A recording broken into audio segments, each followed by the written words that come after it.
ನಮಸ್ತೆ ಎಲ್ಲರಿಗೂ. ಇದು ಬಂದು ನಮ್ಮ ಅಜ್ಜಿ ಮನೆಯಾಗಿರುತ್ತೆ. ನಾವು ತುಂಬ ದಿನಗಳೇ ಆಯಿತು, ಹತ್ತತ್ರ 2-2.5 ತಿಂಗಳೇ ಆಯಿತು ಈ ವಿಡಿಯೋನ ಮಾಡಿಕೊಂಡು ನಾನು. ಇದು ಬಂದು ಊರ ಹಬ್ಬಕ್ಕೆ ಅಂತ ಹೇಳಿ ಊರಿಗೆ ಹೋಗಿದ್ವಿ ಅಂತ ಹೇಳಿದ್ನಲ್ಲ, ಸೊ ಅವಾಗ ಮಾಡ್ಕೊಂಬಂದಿದ್ದು ವಿಡಿಯೋ ಇದು.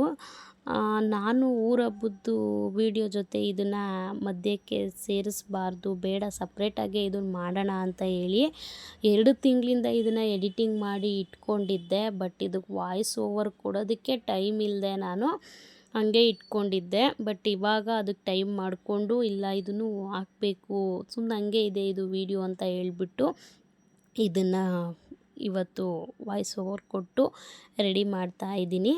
ಇದು ಬಂದು ಅಜ್ಜಿ ಮನೆ ಆಗಿರುತ್ತೆ. ಅಜ್ಜಿ ಮನೆ ಮತ್ತು ನಾನು ಓದಿದ ಸ್ಕೂಲು ಮತ್ತು ನಾನು ಚಿಕ್ಕದ್ರಿಂದ ಯಾವ ದೇವಸ್ಥಾನಕ್ಕೆ ನಾನು ಇದು ಮಾಡ್ತಿದ್ದೆ ಅಂತ ಹೇಳ್ಬಿಟ್ಟು ನಾನು ಪ್ರತಿಯೊಂದು ಇದರಲ್ಲಿ ಡೀಟೇಲಿಂಗ್ ಹೇಳ್ತೀನಿ ನಿಮಗೆ. ಇದು ಅಜ್ಜಿ ಮನೆ, ನಾವು ಆಡಿ ಬೆಳೆದಿದ್ದು ಮನೆ. ಇವತ್ತು ನೋಡಿದ್ರೆ ತುಂಬ ಅಂದರೆ ತುಂಬ ನೋವಾಗುತ್ತೆ, ನೆನೆಸ್ಕೊಂಡ್ರೂ ದುಃಖ ಆಗುತ್ತೆ ಮನಸ್ಸಿಗೆ. ಮನೆ ಈ ಥರ ನಮ್ಮ ಅಜ್ಜಿ ಇಡ್ತಾನೆ ಇರಲಿ. ಇದು ಹೆಂಗಿತ್ತು ಅಂದರೆ ಆಚೆ ಕಡೆ ಎಲ್ಲ ಮಣ್ಣೆಲ್ಲ ಬಂದ್ಬಿಟ್ಟಿದೆ. ಕ್ಲೀನ್ ಮಾಡೋರಿಲ್ಲ, ನಮ್ಮ ಅಜ್ಜಿ ಕೈಲಿ ಆಗಿಲ್ಲ ಅಂದ್ರೂ, ಅಷ್ಟು ವಯಸ್ಸಾಗಿದ್ರು ನಾವು ಇಷ್ಟು ಚಿಕ್ಕ ಏಜಲ್ಲಿ ಅಯ್ಯೋ ಅದು ನೋವು ಇದು ನೋವು ಅದಾಗಲ್ಲ ಇದಾಗಲ್ಲ ಅಂತ ಹೇಳ್ತೀವಿ. ಬಟ್ ಆ ಏಜಲ್ಲೂ ಅವರು ನೀಟಾಗೆಲ್ಲ ಅದನ್ನೆಲ್ಲ ಗಿಡ ಏನು ಬಿಡ್ತಾನೆ ಇರಲಿಲ್ಲ, ಎಲ್ಲ ನೀಟಾಗಿ ಕ್ಲೀನ್ ಮಾಡ್ಕೊತಿದ್ರು. ಇವಾಗ ನೋಡಿದ್ರೆ ಎಲ್ಲ ಬೆಳ್ಕೊಂಡು ಕೂತಿದೆ. ಅದು ಅವ್ರು ಇದ್ದಿದ್ರೆ ಆ ಥರ ಇಟ್ಕೊತಿದ್ರ ಮನೇನ. ಎಷ್ಟು ನೋವಾಗುತ್ತೆ ಅಂದರೆ, ನಾವು ಆಡಿ ಬೆಳೆದಿದ್ದ ಮನೆ, ನನ್ನ ಸಾಕಿದ್ದೆ ನಮ್ಮ ಅಜ್ಜಿ ತಾತ ನನ್ನ ಸಾಕಿದ್ದು.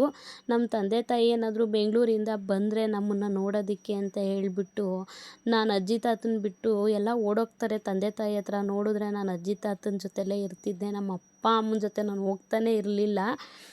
ನನಗೆ ತಂದೆ ತಾಯಿ ಯಾರು ಅಂತಲೇ ಗೊತ್ತಿಲ್ದಂಗೆ ನನ್ನ ಸಾಕಿದ್ರು ಒಂದಷ್ಟು ವರ್ಷಗಳ ಕಾಲ. ಆಮೇಲೆ ನನಗೆ ಗೊತ್ತಾಗಿದ್ದು ಅಪ್ಪ ಅಮ್ಮ ಯಾರು ನನಗೆ, ಅವರೆಲ್ಲವರೇ ಅನ್ನೋದು ನನಗೆ ಆಮೇಲೆ ಗೊತ್ತಾಗಿದ್ದು.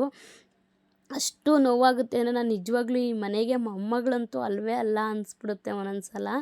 ನಮ್ಮಮ್ಮ ಹೆಂಗೆ ಈ ಮನೆಗೆ ಮಗಳು, ನಾನು ಅದೇ ಥರನೇ ಈ ಮನೆಗೆ ಮಗಳು ಅನ್ನೋ ಥರನೇ ಫೀಲ್ ಆಗಿಬಿಟ್ಟಿತ್ತು.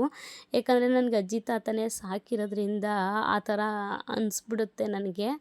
ಇದು ಬಂದು ಮನೆ ಡೋರು ಹೆಂಗೆ ಒಳಗಡೆ ಹೋಗ್ಬಿಟ್ಟೈತೆ ಅಂದರೆ, ತುಂಬ ಅಂದರೆ ಅಜ್ಜಿ ತಾತ ತೀರೋಗಿ ಸುಮಾರು ವರ್ಷಗಳೇ ಆಯಿತು.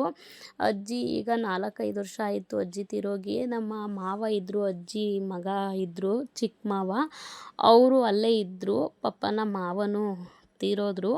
ಇವಾಗ ಮನೆ ಕತ್ಲೆ ಆಗೋಗೈತೆ. ತುಂಬ ಅಂದರೆ ತುಂಬ ನೋವಾಗುತ್ತೆ ನೆನೆಸ್ಕೊಂಡ್ರೆ. ಎಷ್ಟು ಜನಕ್ಕೆ ಮದುವೆ ಮಾಡಿ ಬಾಣ್ತನ ಬಸ್ರುತನ ಎಲ್ಲ ಮಾಡಿ ಮಟ್ಟಿ ಇವತ್ತು ಆ ಮನೆ ಕತ್ಲೆ ಆಗಿದೆ ಅಂದರೆ ತುಂಬ ಅಂದರೆ ಹೇಳ್ಕೊಳ್ಳೋದಕ್ಕಾಗಲ್ಲ, ಅಷ್ಟು ನೋವಾಗುತ್ತೆ. ನಾನು ನಮ್ಮಮ್ಮ ಅಳ್ತಾ ಕೂತಿದ್ವಿ.